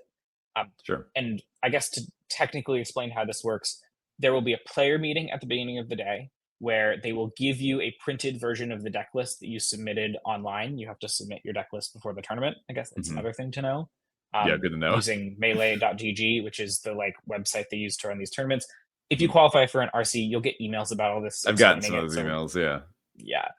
yeah. Um, they will hand you a printed version of your deck list at the beginning of the day. You don't have to print that out. They'll do that for you and give it to you at the player meeting. And then at the beginning of every round, you basically trade deck lists. And so then Sure. you have your opponents for that round, and then you trade back at the end of the round and keep yours for the rest of the day to give to all Cool. of your opponents. It's a pretty good system. And Yeah. if you somehow lose it or whatever, there's a way to check it on your phone on the website that they use to run the tournament. So not a big deal. But yeah, that's the main thing I think that's like different about the magic at an RC. Hmm. Open deck lists, if you're playing at a really high level, can change a lot. I wouldn't worry about it too much, like if you're kind of going into it brand new, but I kind of consider it like real magic. Not to Mm. be like super elitist about it or anything, but it's so much more fun to be able to make plans based on what you know is in your opponent's deck. It becomes Sure. very skill testing and very just like intricate super quickly. So to some extent, like you're playing against really good players, you've got all the information. It's just what you do with that information, and obviously like the cards you draw and how lucky you get. Of course, that's always a factor. Mhm. But yeah, it's really cool. And I think constructed at least gets a lot better with open deck lists. Interesting. I'll Um, tell you what I'm thinking as you say this. I'm picturing dragging that one spell pierce from my sideboard and just putting it right into the main deck. Is that do people do that? Is that a natural reaction? so you mean like putting a spell pierce in your main deck to have people play around it? Yeah. Yeah, so Is there any that is sense to actually that? very much a thing in deck building for open deck lists versus for closed deck lists. Hmm. Um, it's philosophically debated among like competitive players Okay. how much you should just put a bunch of one ofs in your deck to make people play around them, because some people will, some people won't. You might get punished for it if people don't, because like you're making your deck slightly worse in theory, if you're like putting cards in that you wouldn't normally. Hmm. But there is a real advantage to uh, decks that can have like unpredictability and a wide variety of effects that make it hard for your opponent to anticipate what they're doing. Whereas a deck with a bunch of four ofs is kind of easy to play into when you know what it is. There's also a dynamic of like some decks want to mulligan in certain ways in certain matchups and like only can keep certain specific types of hands. And if you see your opponent's deck before the match starts, you get to make decisions based on that while mulliganing. Whereas if you're just playing in like a normal RCQ or online or something, you don't know what deck you're playing against at the beginning of the match. So that's another factor.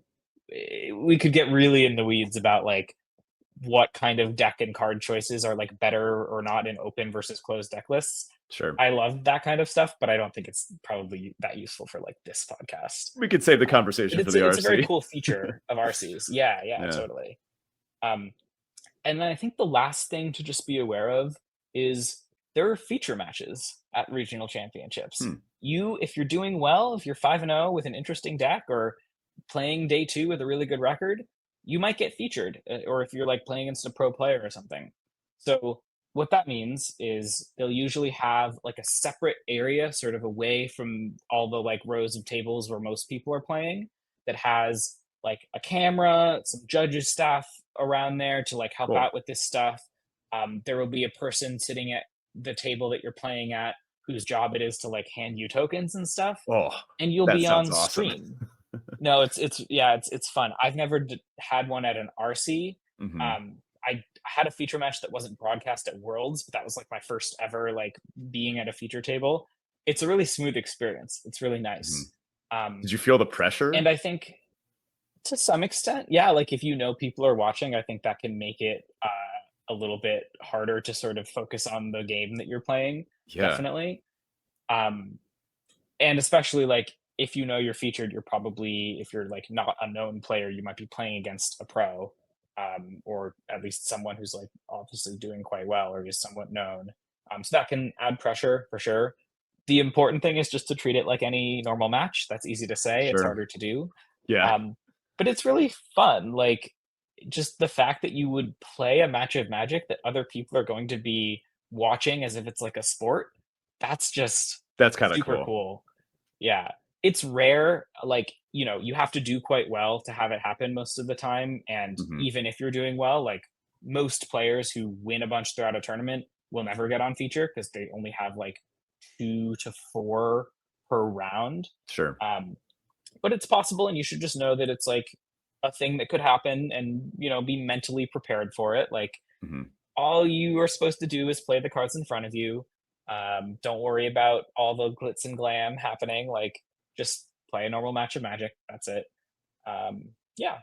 Uh, RCs are like covered. They are broadcast on Twitch. We were watching the top 8 of one of them right before Yeah. we started Yeah. podcasting. It's really fun just to be at a tournament that like people care about, and people will be like following the standings and seeing how you're doing Mhm. and that kind of thing.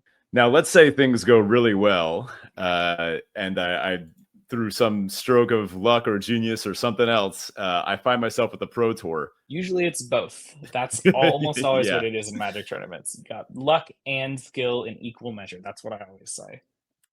What would I be walking into then? Yeah, well, so I've only played one Pro Tour, technically two if you count Worlds, which I guess you probably should. I think it counts at So that like level. I'm not like a longtime veteran or anything. I've kind of only been doing this for a little while, but Spent a lot more I've time played a than me couple there, so now at this point. Yeah. This is kind of the dream. Like this is what everyone wants to get to. It's really, really, really hard. I emphasized it earlier, to do well enough at a regional championship to qualify for the Pro Tour. mhm, So there are not many people who do it, and it's a really special thing that you should appreciate. Just an experience you get to do. Basically, the highest stakes Magic that anyone can play. Um, and like the main thing I want to emphasize about a Pro Tour, and this is, I think, for a lot of people going to be a little bit unintuitive because I sort of started the podcast being like, some people in competitive Magic are jerks and they're a little like intense about things in a way where they forget that like the game is about having fun. Uh, at the Pro Tour with the best players in the world, almost everyone is extremely nice. Uh, cool. Everyone is there and enjoying the experience and just a really pleasant opponent to play against. I mean, I'm sure there are some people who are not totally. I haven't run into them, and most people will say this. Like, pro players and people who are playing at Pro Tours, even if they're not like a regular pro, most everyone is just happy to be there and just having a good time and playing incredible Magic. But like that's why it's so fun, is because everyone is locked in and everyone is kind of on the same level and knows what's up, and like it's just a really awesome experience. Um, and in terms of like the actual tournament experience, it'll be explained to you like once you get to this level. I think you'll sort of understand. There are like Wizards employees who add you to a Discord, and they like send a bunch of Wow. notifications in the Discord about like, here's how to book travel, here's what to do, da da da. There's like a player party ahead of the tournament, the I think Thursday before it starts. where they like give you your badge and have everyone check in. And so like you're doing that even before the day of the tournament. So they have a process for making sure that like no one gets lost in the weeds. Um, Even if it's your first pro tour, there's like swag bags and stuff. Oh, I'm It's sure, fun. right? You're like a VIP. Um, it's mostly just honestly, it's the feeling of like most pro tours come alongside a Magic Con. Mhm. So there will be a bunch of people in town to play Magic and have fun, and it's sort of part of a big convention. But you're walking there, you have this like pro tour badge, and you're like, I'm here because I'm like good at the game rather That's than just like sick. coming here because I enjoy Yeah. the game. Um, and yeah, it's just like a cool feeling. I don't know how else to describe that. But like, I don't know, try to enjoy it. That's what I've been doing. It's not something that is easy to get to. It's weirdly easier to stay on the Pro Tour than to get to it, just because there's so many people who want to get to that and are really striving, and they can only have so many people get there. Mhm. Um, it's still very hard, obviously. The players are very good, but yeah. So I guess a little bit about like if you make it, Yeah. what should you do? How do you want to compete? Um, I say everyone's nice, right? That's totally true. And everyone is very much working extremely hard and a killer. Like they are nice to play against. They are not nice in terms of the magic they are playing against you. They are going to crush you if you are not prepared. Yeah. So the biggest thing for Pro Tours is it's a really quick turnaround time because they often time them right after or like a couple weeks after a set release. Mm. And so Sure. most of the time you're going to be learning a format that has been changed by the addition of new cards, and you only have a couple weeks to figure out what deck you're playing, what decks other people might be playing. Um, and there's a lot of like secrecy around this because the stakes are so high. So there are established pro teams who recruit people and have like established members who are kind of staying on the pro tour. And they're very secretive. It is quite like a serious process where they will not leak information. You will not know what those people are playing unless you have some kind of back room connection, and that normally doesn't happen. Um, and teams take it very seriously. Like my team, Sanctum of All, we and almost every like good other team on the Pro Tour does this. They book called a testing house for like a week before in whatever city the Pro Tour is in, and we will all get together in like 20 people in a big Airbnb and just be playing Magic all week, just Sounds like a lot trying of to. fun. It's so fun. It's the best part of the Pro Tour experience, in my opinion, because you bond with people, you make friends. Like it's very intense, and like it's high stress. Everyone is stressed because you're trying to figure out what deck am I playing? Am I making the right decisions? I'm not good at this limited format. That's the other thing. Finally, we have a Limited, mixed, it's limited, back. and constructed environment, Little which is release. great. Um, Especially for those of us who like mostly just play limited for a long time and then happened to get there. It's so nice to feel like, oh, limited matters again. Thank goodness. Yeah. Um, and yeah, like that's the other thing, right?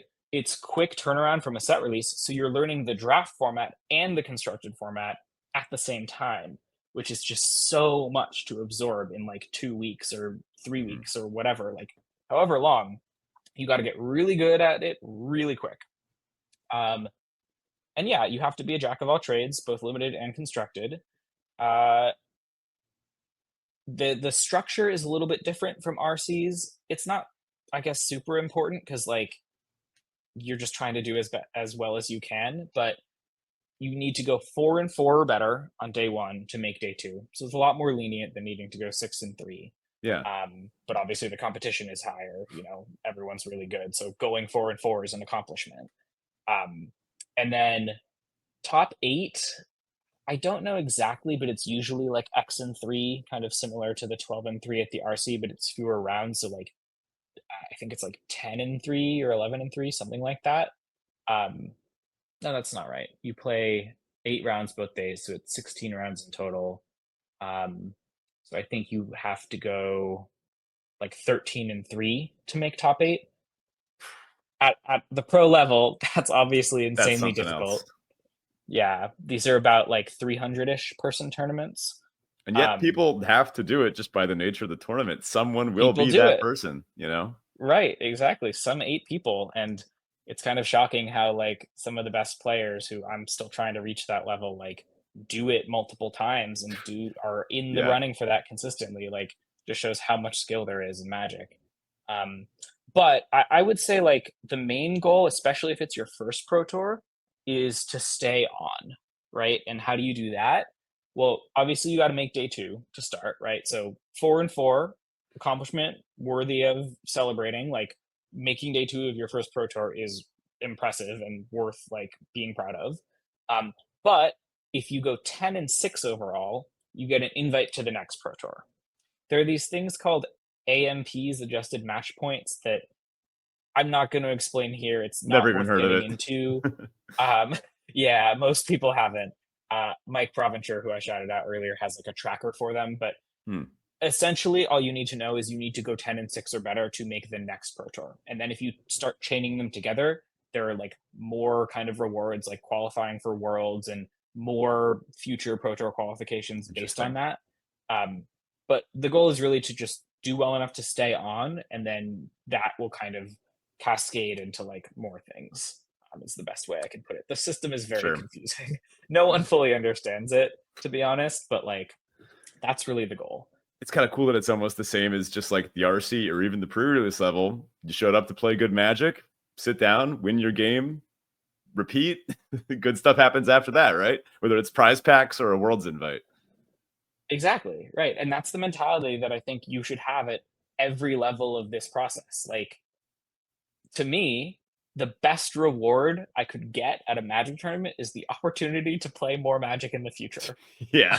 Um, as silly as that sounds, like, it's legitimately true. Pretty much every tournament, the best goal is qualification for a different tournament.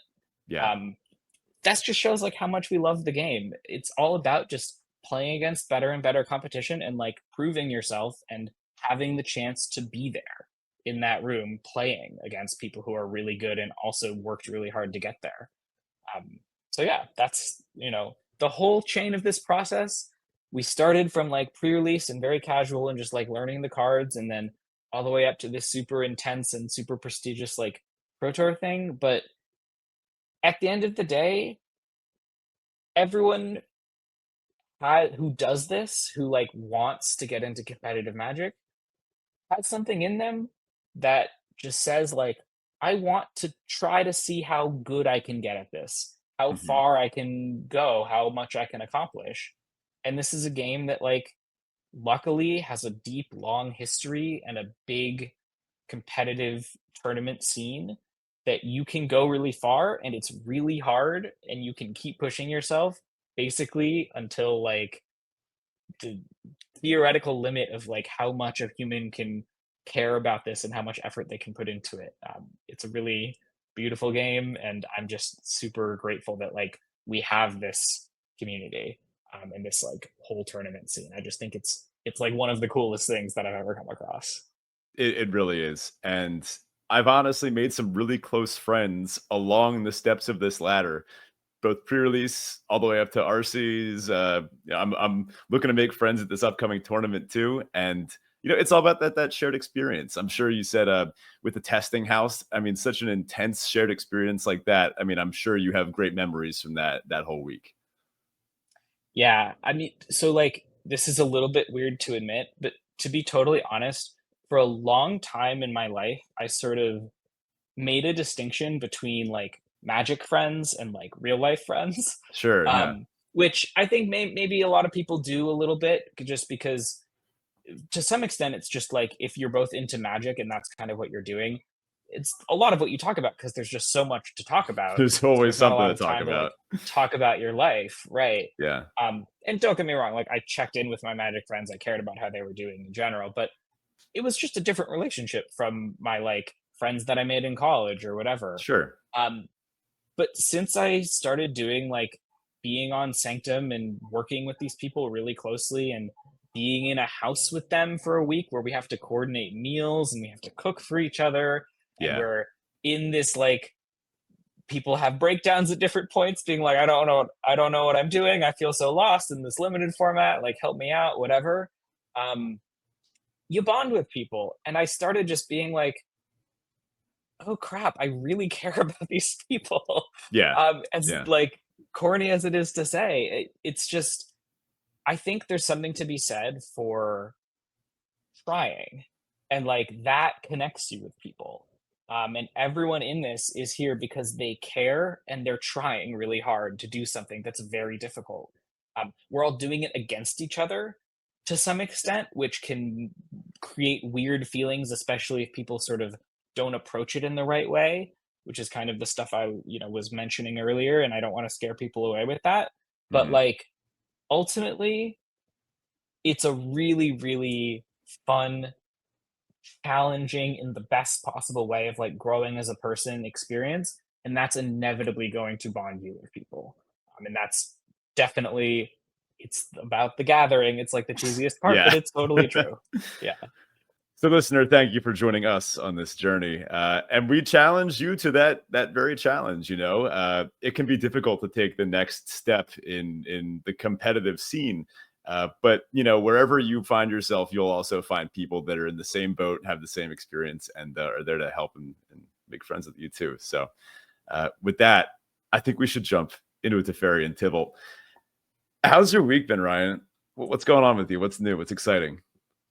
Yeah, I love this activity. It's like reminiscent of, summer camp or whatever. Yeah.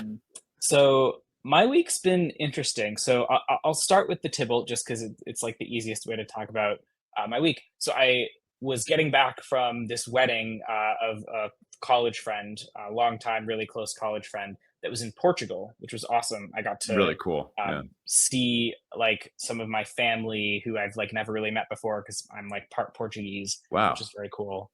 And I had never been. Yeah.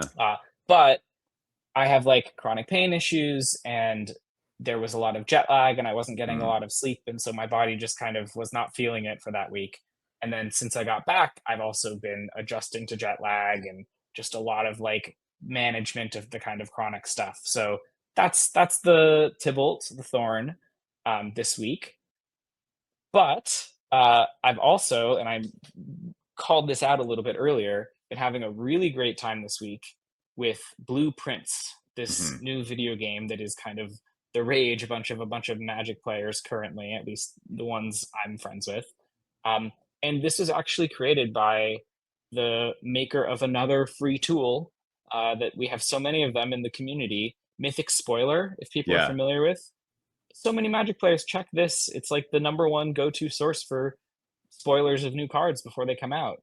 And the person who runs that website created this amazing, critically acclaimed video game that That's is so like cool.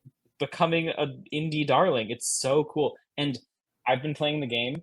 It's so clear that this person plays Magic and like took that game design influence in the Nice. best possible way. It's drafting.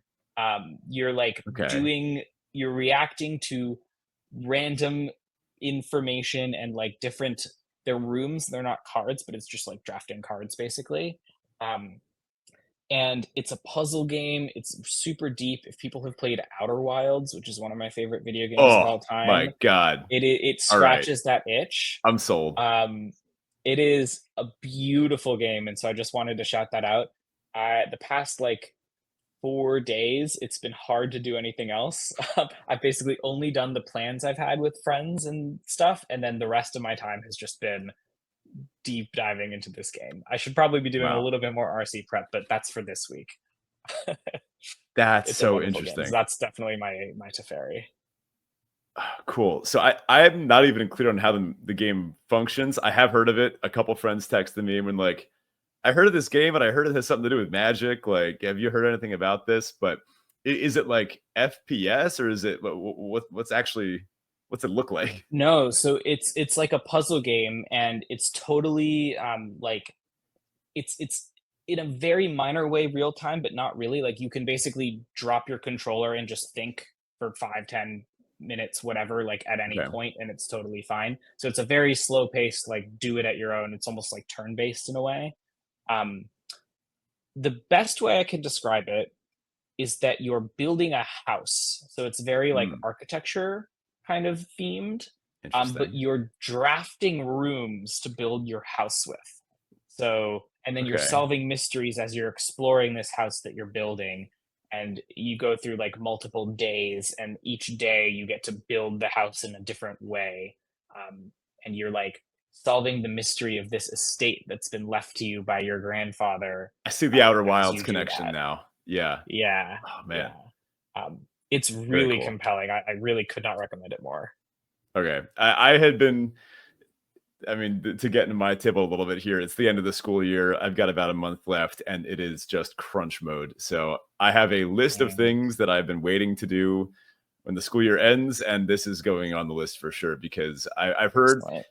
I've been playing. I mean, not much since Magic, but uh, I remember very fond classes in college where I'd be sitting in the back of the room and I'd be like, God, this lecture sucks. What's up on Mythic Spoiler these days? And I would spend hours with a Mythic Spoiler tab open, just like, I don't know. I'd like to think that I'm almost like one of the Kickstarter backers then, because I'm sure I gave that guy a lot of ad revenue off all those years. Yeah, same. I remember seeing like a pop-up that he put on the website about this game he had made that like had really good reviews that he like put in the ad or for it or whatever. Yeah. And I was like, that's really cool. Like I should download that. I'm going to. And then I just like never did. And now Mhm. I'm regretting it because it's such a good game that Now like I it's back. wanted to Yeah. play it when it was in the demo. But yeah, I mean, really impressive stuff. Like that's just so cool. I don't Yeah. know. It's wild that this is just like a person in the Magic community for such a long time that we like didn't know really the person behind it, but Had an it's all-star game cooking incredible. that whole time. That's awesome. Yeah. Apparently it took like 8 years or something to make, which is crazy. Yeah, labor of love. Now, my other tip this week, I got a haircut recently. I don't like it. That's the that's the whole thing of it. Mm. It's fine. It's like it's Is whatever, it like but visually, like you don't like how it looks, or is it just uncomfortable? it's a little of both. It Mm. falls in my eyes in a way that's it makes my skin crawl in a way. And when it doesn't fall right, it looks like I have like a feathered bob, like very Karen esque. It's just not something that I want to be doing. So I'm debating whether I let it grow out again or if I go shorter or I don't know. I don't know what I'm gonna do with it. I'm gonna look like a some kind of ridiculous haircut at the RC. I got to figure it out because I want to be locked in at that tournament. I do not want to be To get thinking that about what feature my hair match, is you gotta doing. be Yeah, yeah. exactly. I'm like a fool. Uh, so my Teferi this week, I was at my girlfriend's place the past couple days. She, after many years together, with no interest in Magic whatsoever, she's she's decided that she wants to play Magic. And Let's go. to my great joy, I found out without about a day of playing, she's actually really good. Like I gave That's her awesome. so here's the deal. And I was trying to explain to her how cool this is. And I told her that I could only really tell another Magic player this to emphasize how good she was on day one. I gave her a black white deck, classic like sack outlets, card draw, token makers, doom travelers, Aristocrats. aristocrats, the works. Yeah. Within her first day of playing, she was blocking and then like chump block, sack to a sack outlet, trigger drain triggers, trigger draw cards. And I'm Oh my like, god. yeah, right. And I'm like, oh my God. And here I was about to start you on like a red deck wins or something. Like this is so much better. But now, That's like famous for being one of the hardest like archetypes in Magic to play because yeah, of the like intricate rules interact. That's super cool. That's awesome. it's funny. I started with like a vampires deck, just like classic drain stuff. And then she was like, "All right, what else can black white do?" I'm like, "Okay, take this aristocrats deck," and she hasn't looked back. So we played some sealed today, and she was like, "Are you sure you have to go like record and do schoolwork? You don't want to stay for another game?" And I'm like, "I've been waiting so many years to hear you say that." No, So that's that's a been pretty dream. cool. That's amazing. Well, Ryan, thank you so much for hopping on the show today. This has been a blast. Honestly, just getting to chat just with such depth about Magic at so many different levels has been a real treat. Where can people find you? Yeah, so I've got a blue sky. I believe that is r dash condon at bluesky dot social. Yep. And then I also have a Patreon where I post a bunch of articles. Some of them are like about my chronic pain and kind of how that relates to my uh, playing Magic. And I think there's a lot of lessons to take from it. But a lot of them, most of them are Magic strategy, deck guides, just kind of philosophy about how to approach the game and how to learn effectively and stuff like that. So I've been doing that for about a year now, and it's been really fun. I'm really glad I can. That is patreon.com/RyanCMTG. Those are the main two places where you can find me, and I link out from there to other places, but go there if you want to like find my stuff, I guess. Very cool. And listener, you can find links to those in the description, either on YouTube or Spotify, wherever you're checking this out. Don't forget to hop on our Discord. Great place to be. I'm admittedly not going to be playing very much limited for the next couple weeks. As you've heard, I've got a little bit of standard coming up. So I ate my vegetables. I de-sleeved my collector's cages, and I am sleeving up some Chorus Steel cutters. So, Yeah, man. it's the first time that I've been playing constructed where there's like a truly broken thing happening. It's a new thing for me too. It's like, Mhm. yeah, you kind of just have to play this card.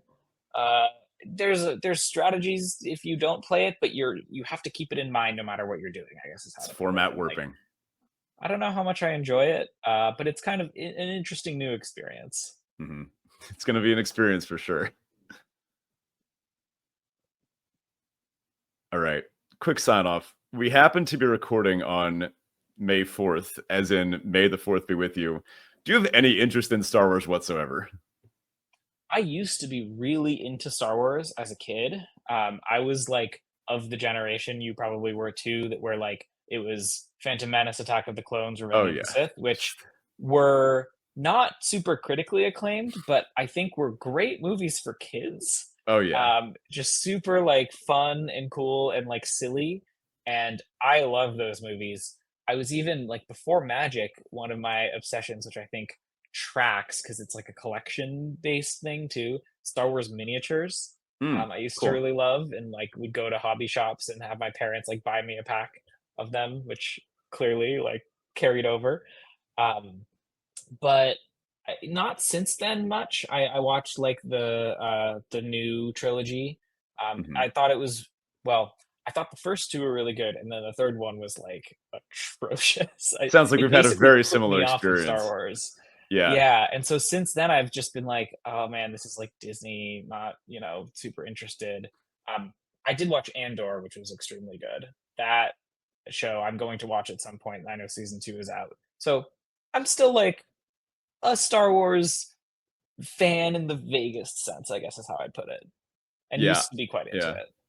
I it sounds like we've had almost an identical experience with Star Oh, Wars. nice. I really enjoyed episode I guess 8, the Ryan Johnson one. Is that it? Yeah, was that Last oh gosh, Jedi, wait, I why am I think. not? Yes, The Last Jedi, which a bunch of the like boomer fans were mad at how he treated the Luke character or whatever. I thought it was really good. It was I like a loved it. good movie that was also a Star Wars movie. Yeah. Yeah. I think a lot of people, maybe the more less socially forthcoming, less socially progressive Star Wars fans couldn't really handle a powerful woman with pink hair. I think maybe that was an issue Mm, too for some of them, yeah, but it's very much part of it, I think. or like, even at that right, women with agency in a Star Wars film, but God forbid. yeah, I really like that one, and I thought Andor was incredible. I think the prison arc of that one with Andy Serkis, I think that might be the peak of what Star Wars has done as far as writing and pacing and just composition as an artistic endeavor. Admittedly, I had a big Clone Wars phase in high school. I was into that Same. show. The Cartoon Network Clone Wars, Oh, that or one, yeah, there was a the Gandhi oh yeah, Tartakovsky one. I'm not sure exactly how to distinguish because maybe they were both Cartoon Network or something. I'm They talking about the were one that is like, um, the 2D animated. yes, Oh yes, yeah, that one, yeah, fantastic. I never saw the 3D one. I heard it was like quite good, yeah. but There were whenever I hear moments. Clone Wars cartoon, I'm like, I think I like the more obscure one a lot Yeah. better. No, That that's was like right. my So baby. that was by Gendy Tartakovsky. The guy made Samurai Jack, I think Yes, Dexter's yes, yes. Lab, Primal, a more That recent show, animation which style. was gorgeous. Oh, that guy knows how to compose. Like, that's beautiful stuff. He has a couple other that I'm sure I'm forgetting, but his more recent show, Primal, you see a lot of parallels between those